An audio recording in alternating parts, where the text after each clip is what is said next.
ವಿರಾಮದ ನಂತರ ಜಾತಕ ಫಲ ಕಾರ್ಯಕ್ರಮಕ್ಕೆ ಮತ್ತೊಮ್ಮೆ ಸ್ವಾಗತ. ಶಾಸ್ತ್ರಿಗಳ ಇನ್ನುಳಿದ ರಾಶಿಗಳ ಫಲಾಫಲ ಯಾವ ರೀತಿಯಾಗಿದೆ? ತುಲಾ ರಾಶಿಯವರಿಗೆ ದಿವಸ ಕೆಲಸದಲ್ಲಿ ಹೆಚ್ಚಿನ ಒತ್ತಡ ಇರುತ್ತದೆ. ಕೆಲಸ ಕಾರ್ಯಗಳು ಗಡಿಬಿಡಿಲಿ ಮಾಡಬೇಕಾದ ಪರಿಸ್ಥಿತಿ ಬರಬಹುದು. ಹೀಗಾಗಿ ಸಮಾಧಾನ ಬೇಕು. ತಪ್ಪದೇ ನಾಗಕ್ಷೇತ್ರಕ್ಕೆ ಹೋಗಿ ಒಂದು ನಮಸ್ಕಾರ ಹಾಕಿ ಆಮೇಲೆ ಕೆಲಸಕ್ಕೆ ಹೋದರೆ ಬಹಳ ಒಳ್ಳೆಯದು.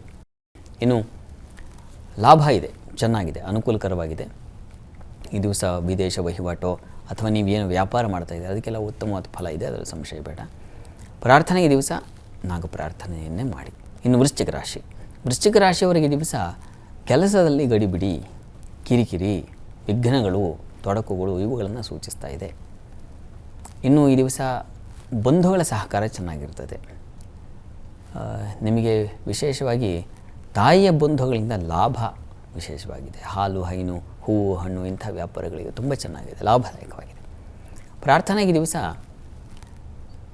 ದಿವಸ ನೀವು ಗಣಪತಿ ಸನ್ನಿಧಾನಕ್ಕೆ ಹೋಗಿ, ಜೊತೆಗೆ ಸುಬ್ರಹ್ಮಣ್ಯ, ಗಣಪತಿ, ನಾಗ ಇಂಥ ಕ್ಷೇತ್ರ ಒಟ್ಟಿಗೆ ಇರತಕ್ಕಂಥದ್ದು, ಅಂಥ ಕಡೆ ಹೋದರೆ ಬಹಳ ಒಳ್ಳೆಯದು. ಇನ್ನು ಧನುರಾಶಿಯವರಿಗೆ ವೃತ್ತಿಯಲ್ಲಿ ಬಹಳ ವಿಶೇಷವಾದ ಅನುಕೂಲ ಇದೆ. ಸ್ತ್ರೀಯರಿಗೆ ಹೆಚ್ಚಿನ ಅನುಕೂಲ, ಸಣ್ಣ ಪುಟ್ಟ ವಿಘ್ನಗಳನ್ನು ಸೂಚಿಸ್ತಾ ಇದೆ.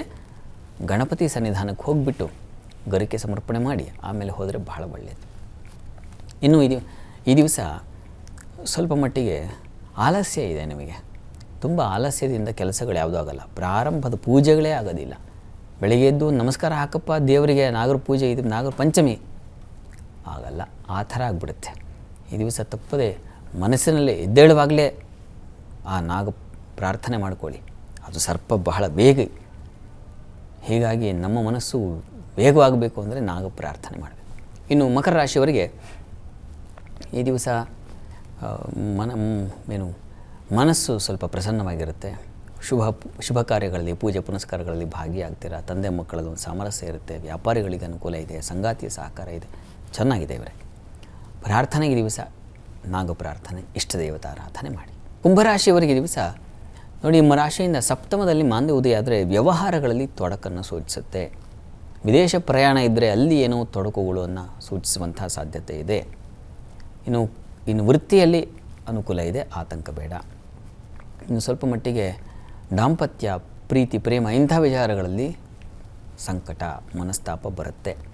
ಇದರ ನಿವಾರಣೆಗೆ ಶಿವಶಕ್ತಿಯರ ಆರಾಧನೆ ಮಾಡಿ, ಪಾರ್ವತಿಯ ಪರಮೇಶ್ವರನ ಸ್ಮರಣೆ ಮಾಡ್ಕೊಳ್ಳಿ. ಆದರೆ ತಪ್ಪದೇ ನಾಗಕ್ಷೇತ್ರಕ್ಕೂ ಹೋಗಬೇಕು. ನಾಗ ಸನ್ನಿಧಾನದಲ್ಲಿ ಹೋಗಿ ಆತನಿಗೆ ಬಹಳ ಇಷ್ಟ ತಾಳೆ ಹೂವನ್ನು ಸಮರ್ಪಣೆ ಮಾಡಿ, ತುಂಬ ಅನುಕೂಲ ಆಗುತ್ತೆ. ಇನ್ನು ಮೀನರಾಶಿಯವರಿಗೆ ದಿವಸ ಸಾಲ ಬಾಧೆ ಸೂಚಿಸ್ತಾ ಇದೆ.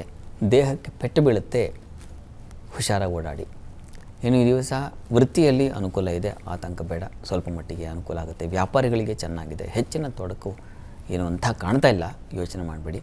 ಈ ದಿವಸ ನಾಗ ಕವಚವನ್ನೇ ಕೇಳಿಸ್ಕೊಳ್ಳಿ, ಹೇಳ್ಕೊಳ್ಳಿ, ತುಂಬ ಒಳ್ಳೆಯದು. ಈ ದಿವಸ 12 ರಾಶಿಗಳವರು, ರಾಶಿ ಗೊತ್ತಿಲ್ಲ ಅಂತಕ್ಕಂಥವ್ರು ಹೇಳಬಹುದಾದ ಮಂತ್ರ ಗಮನಿಸಿ. ಓಂ ಅನಂತಾಯ ನಮಃ, ಅದನ್ನು ಹೇಳ್ಕೊಳ್ಳಿ, ತುಂಬ ಅನುಕೂಲ ಆಗುತ್ತೆ. ಸರಿ ಶಾಸ್ತ್ರಿಗಳ, ಇವತ್ತಿನ ಸಂಚಿಕೆಯಲ್ಲಿ ನಾಗರ ಪಂಚಮಿಯ ಬಗ್ಗೆ ಸಾಕಷ್ಟು ಮಾಹಿತಿಯನ್ನು ತಿಳಿಸ್ಕೊಟ್ರಿ. ಹಾಗೆ ಈ ವಿಶೇಷವಾದಂತಹ ದಿನ 12 ರಾಶಿಗಳ ಫಲಾಫಲ ಹೇಗಿದೆ ಅನ್ನೋದರ ಬಗ್ಗೆ ಸಹ ತಿಳಿಸ್ಕೊಟ್ರಿ. ಧನ್ಯವಾದಗಳು. ಸರ್ವೇ ಜನಾಃ ಸುಖಿನೋ ಭವಂತು, ಸಮಸ್ತ ಸನ್ಮಂಗಳಾನಿ ಭವಂತು. ಎಲ್ಲರಿಗೂ ಶುಭವಾಗಲಿ. ವೀಕ್ಷಕರೇ, ಇದಾಗಿತ್ತು ಇವತ್ತಿನ ಜಾತಕ ಫಲ ಕಾರ್ಯಕ್ರಮ. ನೇರ ದಿಟ್ಟ ನಿರಂತರ ಸುದ್ದಿಗಾಗಿ ನೋಡ್ತಾ ಇರಿ ಏಷ್ಯಾನೆಟ್ ಸುವರ್ಣ ನ್ಯೂಸ್.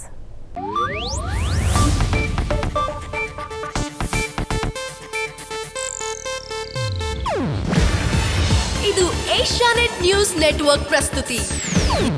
ನೀವು ನೋಡ್ತಿದ್ದೀರಾ ಏಷ್ಯಾನೆಟ್ ಸುವರ್ಣ ನ್ಯೂಸ್.